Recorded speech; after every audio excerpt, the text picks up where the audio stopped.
how Jamal Bryant, what he is doing is yet another example of the church being used for political activism instead of gospel proclamation. We're going to go ahead and get into it, and I want to begin by asking a question. Is it ever biblical for a pastor to engage in activism?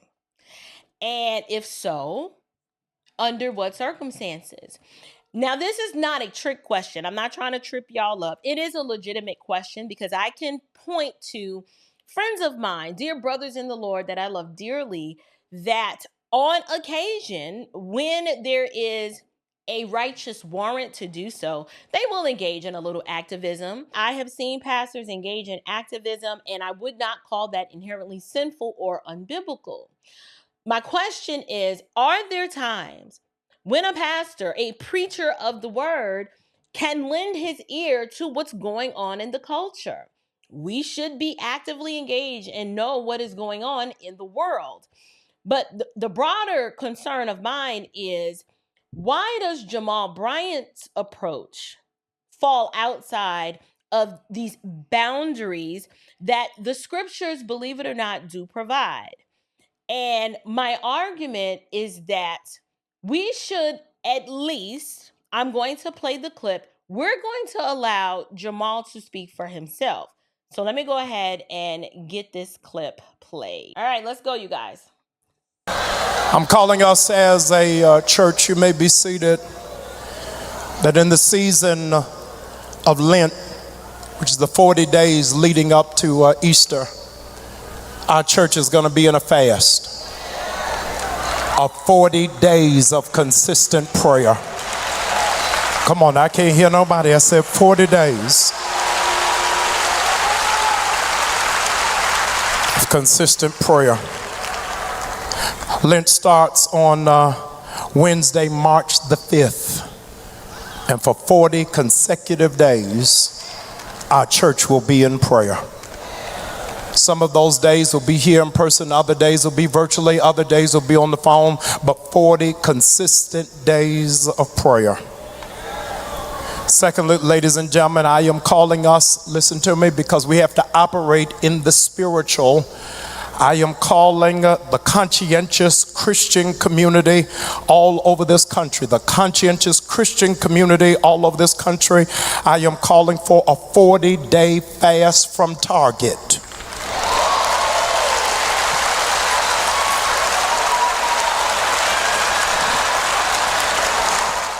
I'm going to chime in really quickly just to kind of walk us through what's happening. He is calling on the church to pray, which, yay, praise God. That I think that is wonderful.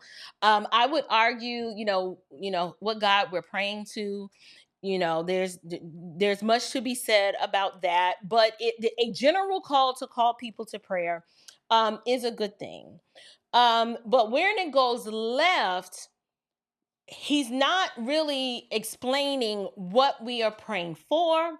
Now, the scriptures admonish us to give thanks in all circumstances, pray without ceasing.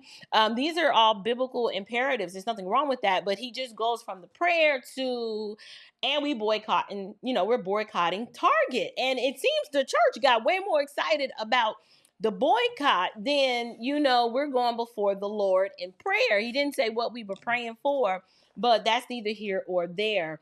I'm going to let him finish because he's using this language that piqued my interest, and I didn't get to engage with it last night. He was calling on these conscientious Christians, and I'm like, okay, woke justicians use words in their own way, and they mean different things to different people. I am familiar with the conscious community. Those tend to be, the ethnic idolaters that see the entire world through a lens of ethnicity. And so to have him apply that and marry it to Christian, I thought that was interesting, and I'm probably going to engage with it. But let's let him explain this clarion call and why he wants to do this. I'm calling us as a church, you may be seated, that in the season of Lent, which is the 40 days leading up to Easter, our church is going to be in a fast of 40 days of consistent prayer. Come on, I can't hear nobody. I said 40 days of consistent prayer. Lent starts on Wednesday, March the 5th. And for 40 consecutive days, our church will be in prayer. Some of those days will be here in person, other days will be virtually, other days will be on the phone, but 40 consistent days of prayer. Secondly, ladies and gentlemen, I am calling us, listen to me, because we have to operate in the spiritual. I am calling the conscientious Christian community all over this country, the conscientious Christian community all over this country. I am calling for a 40-day fast from Target.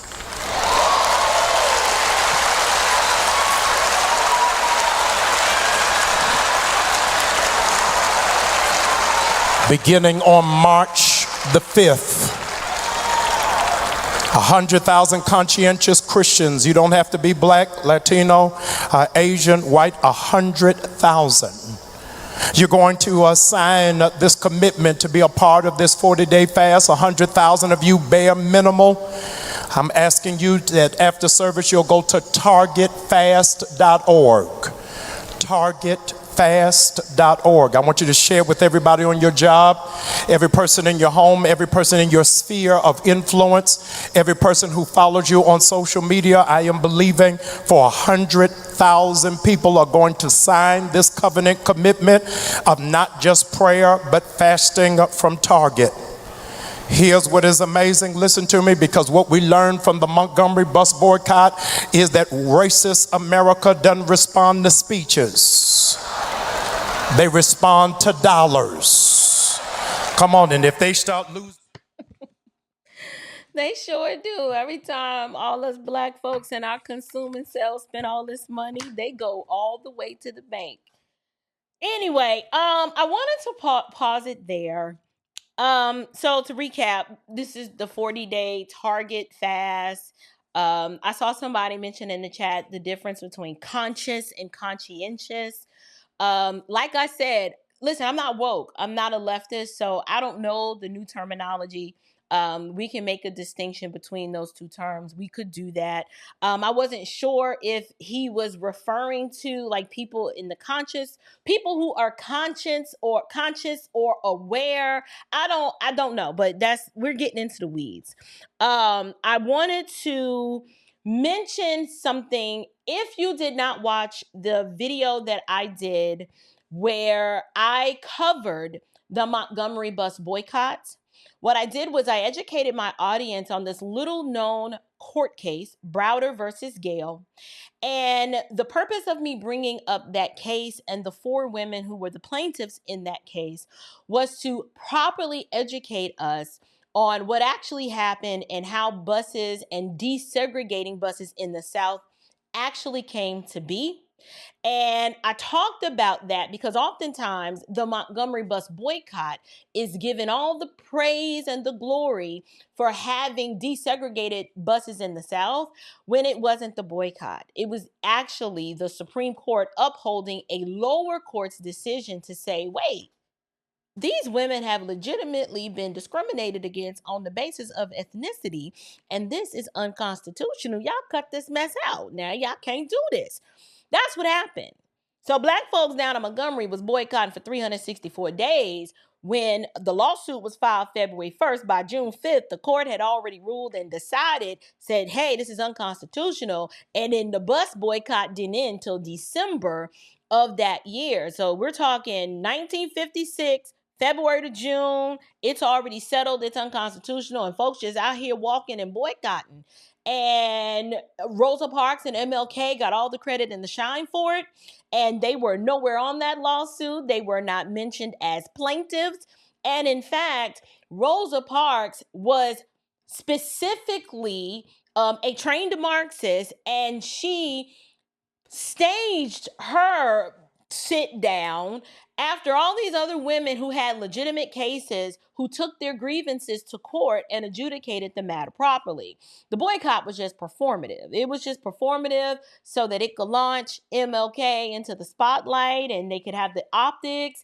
And, December, I think November 30th, Black folks had the right to sit wherever they want, but somehow when they ended the boycott, they had this photo op where Rosa Parks and MLK is sitting on the bus. Now they get to sit next to white folk and they feel so much better about themselves. I don't know if they didn't feel that way on November 30th, but they could have, because the Supreme Court had ruled, the lower court had already rendered their decision earlier that summer. So if you haven't watched that video, you may want to go ahead and do that. I just wanted to take that little steam out of his little steamboat right there and help you guys understand that it wasn't, yes, the bus system did lose a lot of dollars. That was true, but that wasn't what moved the needle to desegregate buses in the South. It literally was a court case, Browder versus Gale, 1956, that accomplished that feat. I'm always of the opinion that, not saying you can't boycott as an individual. I'm not saying that. But we're going to discuss why this church-wide boycott, or Christian clarion call to boycott a company that had other problems way before they decided to switch, flip the script on DEI. We should have had concerns about giving them our money way before this, but that's neither here or there. Let them finish. And then we are going to get into the content. $29 million a day for 40 days, we will break the back of the system. I want to go on record that not only am I asking you to fast for 40 days from Target, I am telling you to sell all of your Target stock. I want the stock to go down because we are standing in. I didn't have this in my notes, but did he just say he wants you to sell the Target stock? I like economics and I like having economic conversations, especially with people who we might be like first generation, financially astute people. Like our parents did the best that they could and they worked hard, and many of them put us through college and they sacrificed so that we could do better. And many of us now may be engaging in playing the stock market and buying mutual funds, and we got 401ks and IRAs, and all of us have been struggling through this trash economy with Joe Biden. For him to say, I need you to sell all your Target stock. First of all, the chances that most of these people actually own individual stock in Target is very low. Now, they might have a mutual fund or something that might have some sort of diversity where a little bit, of that money is in Target. But listen, come on now, stop it. To me, this is irresponsible and reckless, right? I mean, many people are closer to retirement than they want to be, and they have realized that they are going to be working a whole lot longer than they had planned. And people need for their money to stay in the stock market and work for them as long as possible. Like, how ignorant do you sound? Like, you pulling your stock out of that company for this reason makes no sense to me. And we're going to talk about why I would never tell another individual what stocks they need to buy when you don't know their personal financial situation. To me, this is pastoral overreach. This is pastoral overreach in the sense that we don't know what the retirement portfolio of these people are, especially with all them single women in your church. They need that money to be in the stock market, working as long as possible. You know this. And then, since you always fleecing them for money and the bread is already in their pocket anyway, like, this is just an unwise request that has no basis in a spiritual discipline that's, going to help them in any way. It's just a really dumb performative request so that he can look good and be like, you see, he down there making moves. He done rallied 100,000 people. New Birth don't have 100,000 people, and I'd be surprised if 100,000 people actually jumped on this bandwagon. It's probably 100,000 people that might be, but I just wanted to bring that up. I'm like, how dare you tell me how to invest or divest my money when at the end of the day, if something happens to me, this is money that could have been working for my children, but me following behind your Marxist behind who, might I add, he functions and lives like a capitalist. But here, he is trying to push this socialistic collective economic worldview that in the end only benefits those like him at the top who, if my sneaky suspicion is correct, the Democrats told him to do this. Somebody put a battery in his back or some bread in his pocket and sent out a memo and helped him either come up with this idea or said, we will help organize this. You sell this to your people, and if we're successful, we got you. I don't know, allegedly. I can't prove this. This is speculation. I'm not stating any sort of bona fide fact. This is just my opinion. It's a theory that I've come up with that is very plausible in light of Jamal's unhealthy relationship, unholy alliance with the Democrat Party. I just wanted to bring that up. Righteous indignation against racism and sexism in this nation. I hear the naysayers, I hear the pundits, I hear those who are detractors saying, how will this impact our black businesses? I'm glad you asked. You at New Birth, you not at that church. So as a consequence, when it is that you register to be a part of this 40-day fast, we have come into partnership with the National Black Chamber of Commerce. National Black Chamber. Did y'all know we had one of those? I'm just curious. Like, leave a 1 in the chat if you knew that there was a National Black Chamber of Commerce.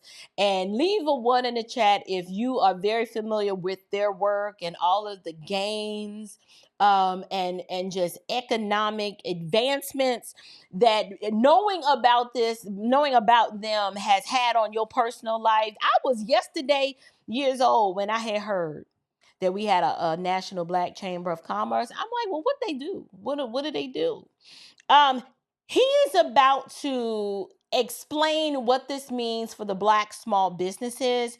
And when he explains what he's asking from them, that part pissed me off as a small business owner myself. This is where I was like, yeah, you done lost your mind. Of Commerce CEO is here with us on the day. Brother Busby, would you please stand? Thank you so very much for being with us from Washington, D.C. Listen to me very carefully. When you register for this fast, we will send you a digital directory of 300,000 black businesses in America, where you can do your business instead of going to Target. Y'all not saying anything to me. You can buy black-owned paper towels and toilet paper and soap and dishwashing detergent. Do you know what it's going to be for America when we start shifting our own economic ecosystem and start investing in ourselves? Let me further say to all. That is not happening on any sort of widespread scale, and it's not going to happen on any sort of widespread scale. The statistics just bear this out of how long the black dollar stays in the black community. It just not very long. And this is real personal for me because I owned a retail establishment in the greater Atlanta area for over 11 years. I never marketed myself as a black-owned business because at the time when I started that business, I was a little woke and I was very much ignorant. And I learned real quick. If nothing red-pilled me more, it was owning a retail establishment in Metro Atlanta. That red-pilled me more than anything. Let me tell you why. When I was woke and opened my business, I had all of these rose-colored glasses on where I just knew my people, collective economics, I just knew my people was going to support, right? Because, we people, right?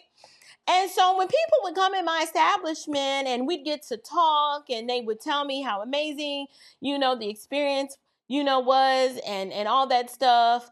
And then, later on that day, other people would come in. Here's this question that would come up a lot. Nobody else asked this but Black folks. They would just ask me out the blue, is this a Black-owned business? And at first, I'd be like, why, yes, it is. And they would be so excited that it was. And we would stand there and talk for a good 15, 20 minutes about, just being Black and how amazing it is to own a Black business. And then they'd be like, all right, well, it was good talking to you. And then they would walk out. And in that moment, I would feel this sense of just ethnic pride and just yay for the people.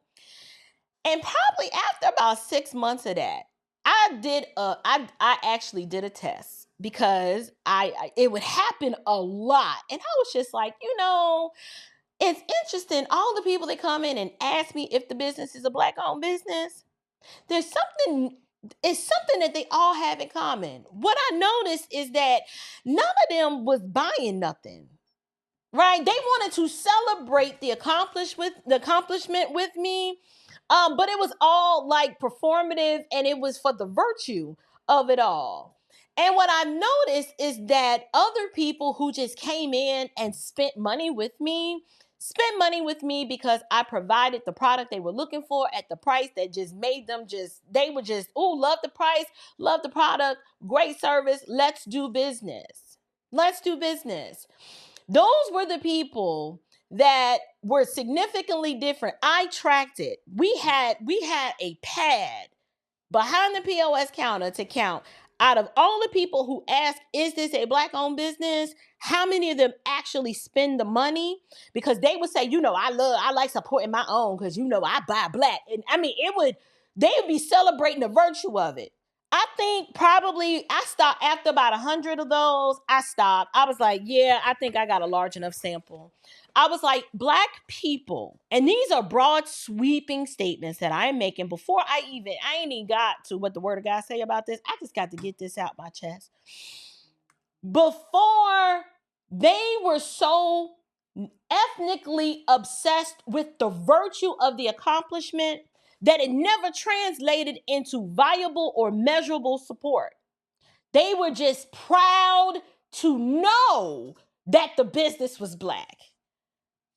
But then this is what they would do. Oh, I will never forget this one. This one lady came in. This was during the pandemic. Ashley was closed. Rooms to go was closed. Oh, everybody was closed, but I was open. And she came in looking for something in particular that Ashley sold. And I was like, oh, well, that's, one of my top brands. We carry that, if you just, tell me what color you're looking for, I'm pretty sure I can get it. She told me how much it was, at Ashley. And she talked for 30 minutes about how horrible the service was at Ashley, how, she just felt so disrespected and all this other stuff. And then she brought up randomly about how they donate money to Trump. And I'm sitting there like, oh, okay, listen, now we talk about ideas. Lady, I sell products. I don't sell or service ideology, just products, right? When it came down, time to pull the trigger, I done the research, found the item she was looking for, told her how soon I could get it. It was in the color she wanted. And my price was cheaper. Do you know this woman asked for a discount on top of that and then try to give me a hard time? Because, well, can you get it faster than that? I said, wait a minute. This other store that had what you wanted is now closed. You can't get them to pick up the phone and service you. Not only did I find you what you want in the color that you wanted faster than they was going to get it to you, and it already came with a lower price. And you want a discount on top of that? I was like, Lord, y'all something else. I was like, yeah, okay. I said, we're already competitively priced. And in fact, we've already saved you a considerable amount of money. I don't know how much more lower you kind of want us to go. I said, see, we don't play all those games like they do down there with these crazy markups. We just want to provide you with a fair price that's already fair. No discount needed. No discount needed. She got an attitude and didn't buy it. And at that point, I didn't care. I really didn't. I really didn't. But the point I'm making is a lot of this is virtue and just ethnic pride for us to glory in our flesh. And it lacks so much substance. So much substance. How is it that out of 100 people who are just so proud that there's a black-owned business, when it comes down to putting your money where your mouth is, the money was just absent? And they go right down the street and give the oppressor, the people, because I don't believe white people are oppressors, but they will give the money to their oppressor, the people that they claim are racist toward them. I'm like, you must like this oppression because according to you, they're the problem, but you keep putting money in their pocket. What is my point? The point I'm making is that Jamal is thinking here, 29 mil is going to break the bank. I'm going to let him finish. We're going to talk about the financial implications. And I get it, starving a company or a corporation that has values that you don't agree with. I don't think there's anything wrong with you exercising your individual right to do that. Right? Like, I've had issues with Target for a very long time. I don't like all that sexual perversion they was pushing on kids, but he had nothing to say about that. He had nothing to say about that. So let's let him finish. And then we're gonna sum up, and I'm gonna give you guys my biblical perspective on all of this. Of the black vendors who presently have products in Target, we are not starting for 30 days because I want you to have enough time to shift all of your product digitally so that the community will be able to support you. Your business will not fail and your family will not suffer. Additionally, every black business that is not in the Black Chamber of Commerce, you got 30 days because the fast does not start until March the 3rd. I need Target to be on full alert because we are operating in decency and in order. We are operating in decency and in order. We are operating in decency and in order. I'm going to say it again. We're operating in decency and in order. I'm saying this before they got a new FBI chief that calls us a terrorist organization. We doing it in decency and in order. Target, you got 40 days to pull it together because you made a commitment after the death of George Floyd that you would invest $2 billion into the black community before, watch this, December of 2025. So you to pull out of Lord have mercy, that darn. All right, so let's summarize this.